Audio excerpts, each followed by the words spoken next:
And now it's time for The Doctor Is In.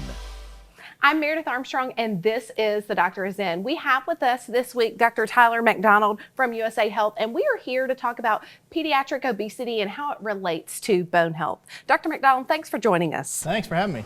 Talk to us a little bit about why obesity in children is such a concern as it relates to the bone health. Yeah, so we hear things all the time about how obesity is related to things like heart disease, diabetes, high blood pressure, things like that. But what we probably don't often hear that much about is how obesity is related to our skeleton and how it relates to our overall bone health. So as a pediatric orthopedic surgeon, I treat orthopedic conditions and spine conditions in children, and I get the unique opportunity when I'm operating to actually see these bones. And so I witness the effects of obesity on our overall bone health on a daily basis, especially practicing somewhere like Alabama, where we're one of the worst states when it comes to childhood obesity. And so Friday, March 4th is actually World Obesity Day, and so I think this time of year is a good time to bring light to some of the lesser well-known effects of obesity on our health, specifically our skeleton, which I think is pretty important.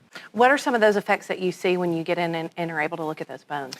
Yeah, so we're learning more and more about how obesity affects the skeleton each year. So the skeleton obviously provides structure and form and helps us move, but one of its more important roles is its association with the endocrine system, the gut, the kidneys. And in this role, the skeleton serves to kind of balance a lot of our minerals. It's a huge reservoir of calcium, phosphorus, things that our cells need to survive. And so when we look at how obesity affects all of that, fat is actually a good thing. It releases hormones that have downstream effects in our bodies. But just like with anything in life, too much of a good thing is bad. And so when you have increased fat, or adipose tissue as we call it, you have increased release of these hormones that can do some bad stuff, like one called leptin can directly decrease the bone mineral density in our bone mass. And so it's actually a pretty big deal.